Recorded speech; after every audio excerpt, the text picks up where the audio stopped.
listening to WSPR Radio, the latest and greatest interviews with people on and off campus and in the entertainment industry. I am here with Platinum Boy CEO, music multi-platinum record producer, and tour director, music director, and tour drummer for Trey Songz, Yes. Amadeus. Yes. How are you feeling? I am great. I'm here. Sorry for my tardiness. Yes. I've come from afar, but I came for you. I definitely appreciate it. I appreciate you having me here, and I'm honored to be here, and we're going to have a great time. Absolutely. So, I don't know where to start. Between the mixtape overload from last week, which you were on with Fab, with Trap Royalty, and with Chris Brown with the breakup, how was it that, just before we go into the backtrack, how was that for you to be a part of two big major projects like that?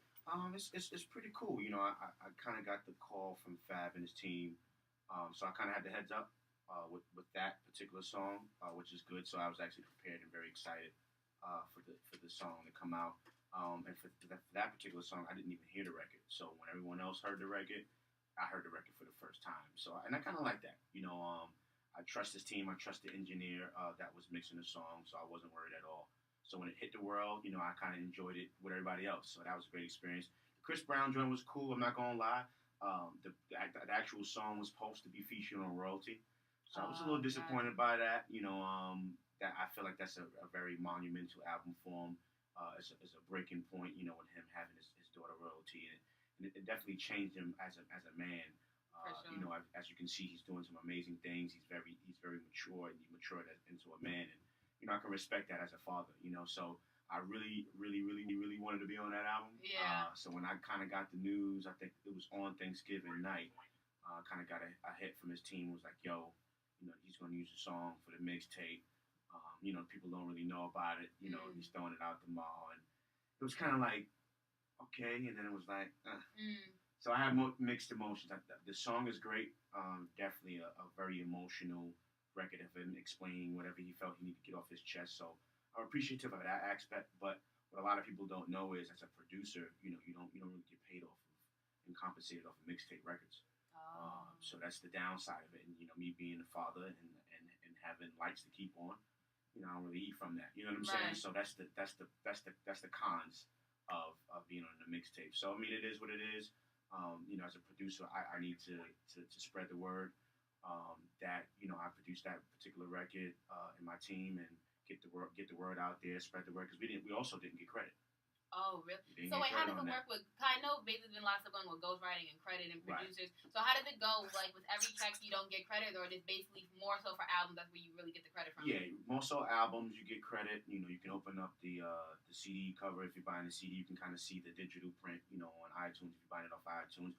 But oftentimes you do, as a producer, get credited on mixtapes. It's just about, you know, the artist being mindful at that time, or the team being mindful to say, hey, we're not paying for these tracks. You know, the least we can do is make sure that the producers are being credited. You know, that's very important to us as a producer. So shout out to Fab. Him and his team were on point with that. You know, we got credited on the actual CD, on the back of the cover. Yeah. You see my name there. And that's very important. Man. So if you guys listening, any artists out there listening, you know, us producers, man, we need our credit. You know, we need our credit. That's very important, you know. At the end of the day, the music can go on and no one can know who did it, and how do we get love? How do you get to show us love and appreciate what we create if you don't know we did it? Right, and I was just talking about that on my show last week with with two artists that are like on the rise, because I was basically saying, you know, it's great when a singer and a songwriter, like, they have the song, but I feel like personally kind of detached when they don't write it and they don't produce it. You know, if that makes sense? Because it's like, even though they're singing it, but it's not like, you don't see the credit in who's the person behind those lyrics. Right, that's true. You know, the albums do, you know, because when it says written by, you know, oftentimes it'll say, you know, like, for instance, I'm Amadeus Thompson, my name is Antoine, so it'll say A. Thompson. You know, so you can like overlook that, but their albums they get credit on. It's very important that they get credit. It's overlook that, but their albums they get credit on. It's very important that they get credit. It's legal issues. You know what I'm saying? Yeah. So the names are definitely there. You just don't know their whole names or their government name. You know gotcha. So how is it going for you starting producing? How did you get the background to produce? I was able to attend a Catholic school growing up. In 4th grade, I was able to choose a musical instrument. That instrument happened to be drums. So that was the start. I didn't know anything about drums. I just loved music. Having parents who loved music and always made us clean up on Saturdays. and listen to music at the same time. So, one Saturday my mother had the aux, it wasn't the aux here back then, but, for the youngins, my mother would have the aux cord that Saturday, and the next Saturday my pop. So I heard the Bee Gees, I heard Marvin Gaye, I heard, gospel music, I heard African Bambaataa, So you got the mix. Just everything. So I was able to appreciate it, appreciate everything. So music was definitely in me. And when I got into that drum class and I was able to imitate everything that the teacher was doing, I was just like, wow, okay, maybe I can do something with this. And started listening to, drummers that were professional and saying, wow, if I practice, I can sound like that. So that was the start. I continued it, fell in love with it, became a love and passion of mine. Tried the whole rap thing. We're going to definitely skip over that topic. And just, stayed in regards to, creating music and drums. And drums had everything to do with rhythm and beat. So being a producer wasn't too far from playing drums already. So it just kind of made sense, man. And that's how I got my start. Continued all through high school, played in church. And then in like 15, 16 years old, I decided to take it, serious. And I was in high school, with records out.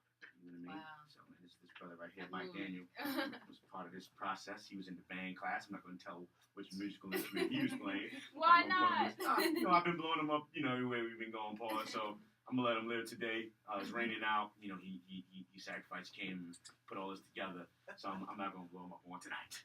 Gotcha. So I played the drums as well. Oh, you're going back? Not your type of drums. I played the steel drums. That's even doper.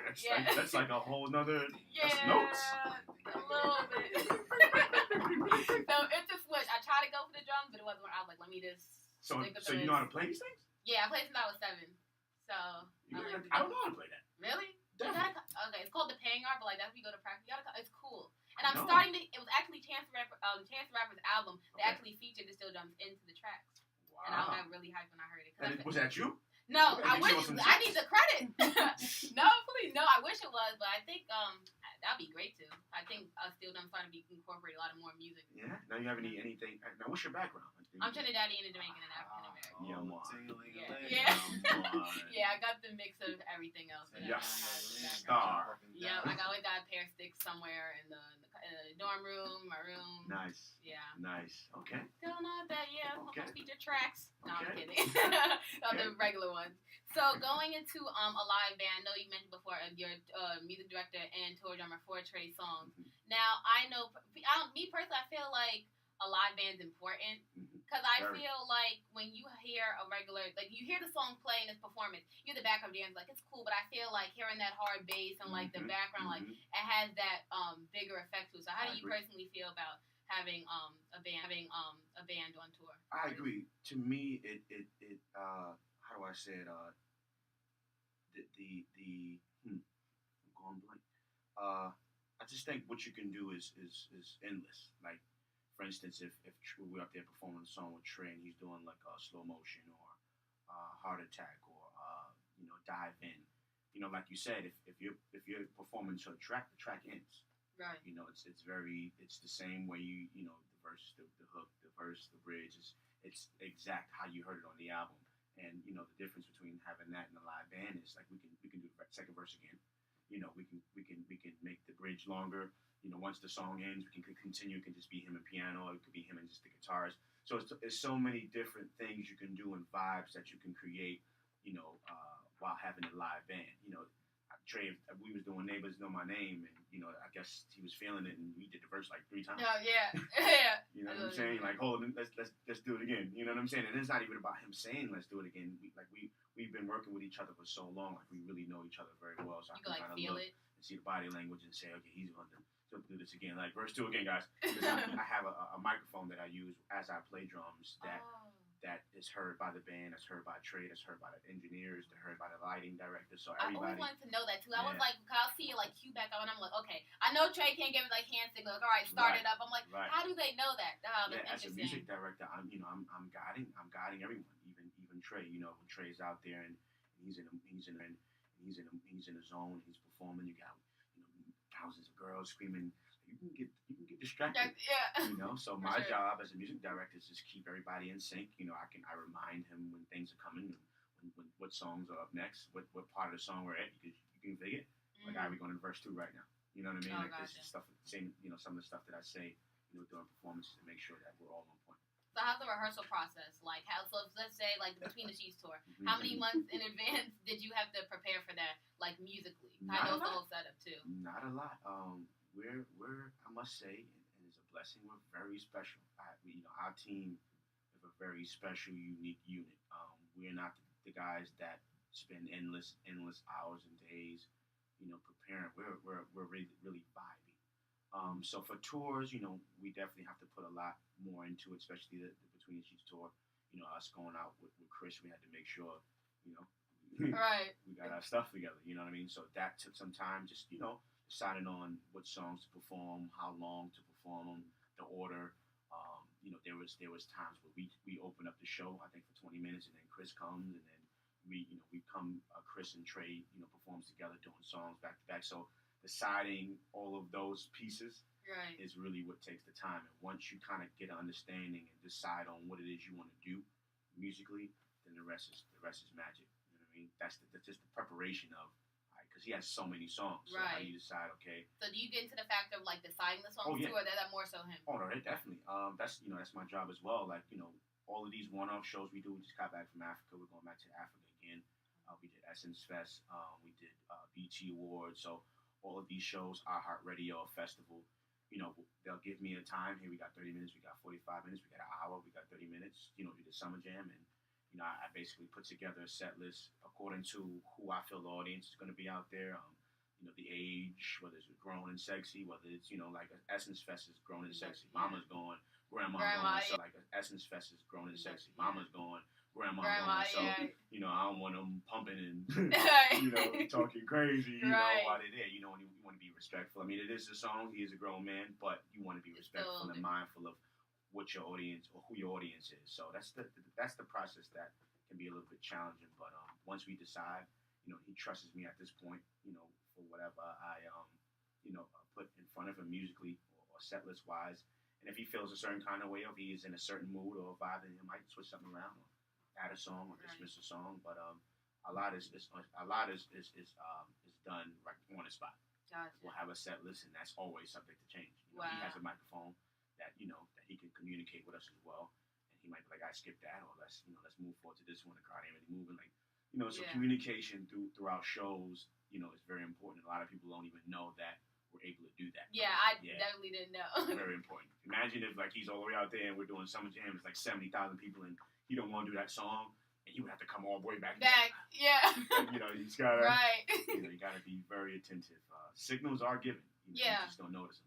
Yeah, definitely do not notice them. So what I noticed too is that the on tours and stuff like that, like for Powerhouse and stuff like that, the transition of the songs are really done well, and like they're blended correctly, even like down to the no problem, even down to the keys and the pitches, like it'll go into a bridge and it'll change right to another. I'm like, how did that work? That it just changed, and you don't even notice like how two songs are like easily connected by the sound. So pay attention. Yeah. Okay. Yeah, okay. I know. Well, with music, I'm still done. But a lot of people don't appreciate that. I love that. But not saying it like that, but understand. Yeah. Like you just know you're hearing your favorite song, and then we come out of your favorite song into a whole other song. You don't even, you didn't even peep how it happened. Like, and sometimes I'm like, man, I wish it was on the CD. Like if they could just transition like into 3 tracks into one, it just goes right into. I swear. Thank you. Sometimes I do, because sometimes you never realize how it just flows with everything. Right. It just goes straight through. I agree. So it's very interesting. Yeah, you know your stuff. I'm proud of you. Thank you. Yeah. I watched a lot of videos and stuff. Sometimes I didn't go to the Between the Sheets tour. Okay. But I went to Powerhouse. Okay. So I saw how so that you got a little vibe. Yeah, that was like an introduction of Jam. what we were doing. So if you went to Summer Jam, same thing. Just a lot longer set, obviously.